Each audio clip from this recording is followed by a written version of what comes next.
In this topic, we're going to talk about solving linear equations that contain fractions or decimals. To solve a linear equation that contains fractions or decimals, you want to clear the denominators in the equation by multiplying both sides of the equation by the least common denominator. Okay, so we'll go through plenty of examples to show you how this process works, but first, we need to remember what the least common denominator of two fractions means.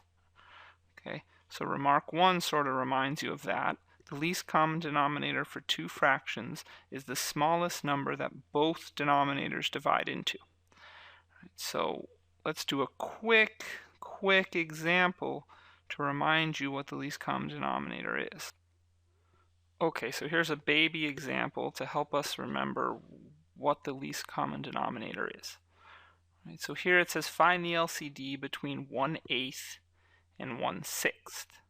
Okay, so if you remember what our definition for least common denominator is, it's the smallest number that both the denominators divide into. So you have to find the smallest number that both 8 and 6 divide into. Now, you might think, you should just multiply them together and get that the least common denominator is 48. That would be incorrect. Okay, there's a smaller number that both 8 and 6 go into. So in this case, the LCD would equal 24. Okay, because both 8 and 6 go into 24. Now, if you don't see immediately that both 8 and 6 go into 24, I would suggest making a factor tree for each of the denominators. So for example, 8 factors down into 4 and 2, and then 4 factors down again into 2 and 2. So you know 8 is 2 times 2 times 2. Similarly, we know that 6 factors down into 2 times 3. So 6 is 2 times 3. So when we start building our least common denominator, we know it has to have an 8 in it somewhere, right? Because 8 has to go into the LCD. So in order to have an 8, you must have 3 2's. So our LCD is going to have 3 2's. Okay. Also, you have a 3 over here, so you know you're going to have 1 3. You don't have to count this 2 again because it's already taken care of by these 3 2's here. So overall, we see that our LCD has 3 2's and then 1 3. If you multiply this all out, you get 2 times 2 times 2 is 8 times 3 is 24, which is what we had. This may seem like a long process to find the LCD in this simple case when you're dealing with fractions like 1/8 and 1/6, but when you're dealing with fractions like 17 over 234 and 5 over 512, this is really the only way to find the LCD. So now we're going to go ahead and start the examples for this section so that we can get plenty of practice solving equations with fractions and decimals. Alright, so our first example. We want to solve the equation x over 2 plus x over 3 is equal to 25 over 6. So this is a linear equation that contains fractions.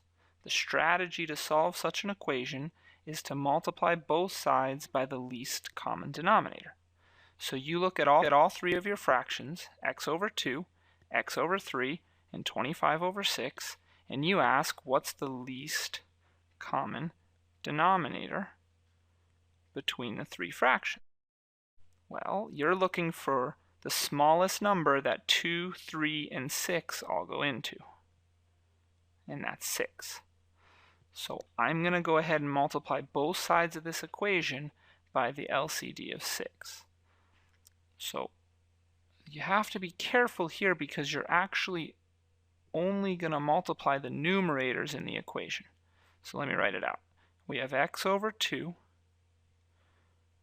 plus x over 3 equals 25 over 6. And I'm going to go ahead and multiply both sides of the equation by the LCD, which is 6. All right. Now, because you're multiplying a whole number by a fraction, you might want to think of this whole number 6 as 6 over 1. And now, because there's a plus sign that we're multiplying against, we're going to have to distribute. So this fraction is going to go here and here. And this one, we don't have to distribute because there's no plus sign. All right, so on the left side, we end up with 6 over 1 times x over 2 plus 6 over 1 times x over 3.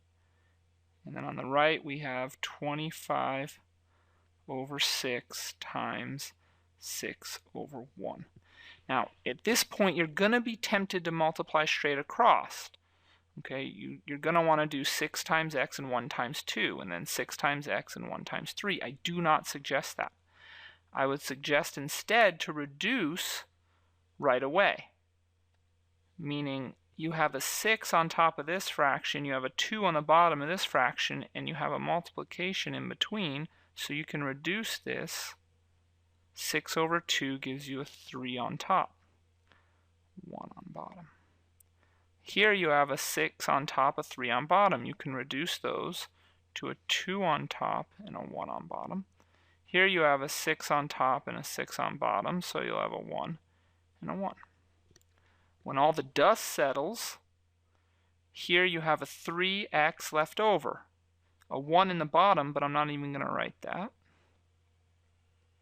Here you have a 2x left over. Here the 6's went away, so all you have is 25. Now we have a linear equation without fractions. We've been solving these since we were babies. Collect like terms. Divide. And there we have our result.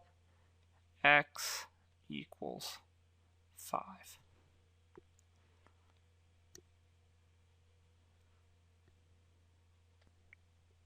Okay, so here's the second example in this topic.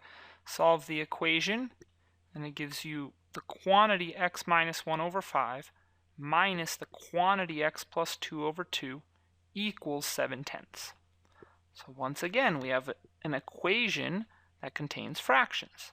So to solve equations with fractions, the strategy is going to be to multiply by the LCD, which means first we have to find the LCD. So we look at our denominators, 5, 2, and 10, and we say, okay, what's the smallest number that 5, 2, and 10 all go into? And it's 10.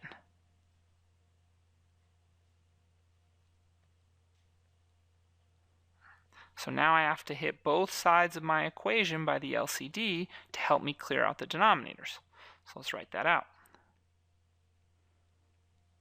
We have x minus 1 over 5 minus x plus 2 over 2 equals 7/10. Now, I'm going to go ahead and multiply both sides by 10. Okay, so I'll put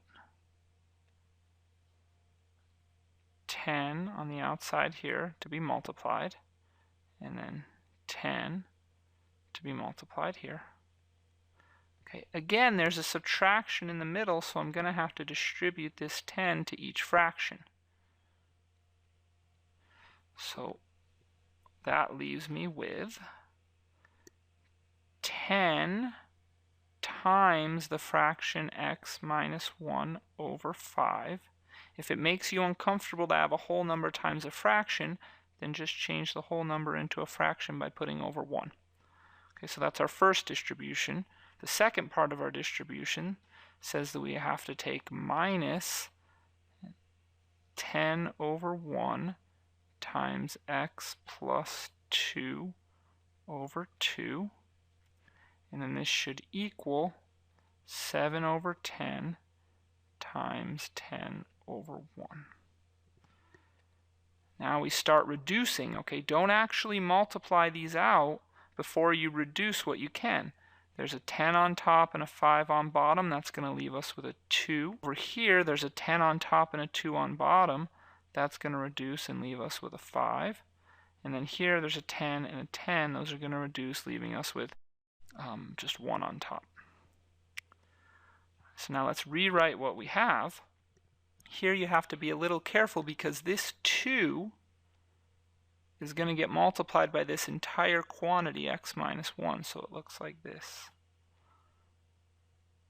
And then this 5 has a negative, and it's going to get multiplied by this entire quantity, x plus 2.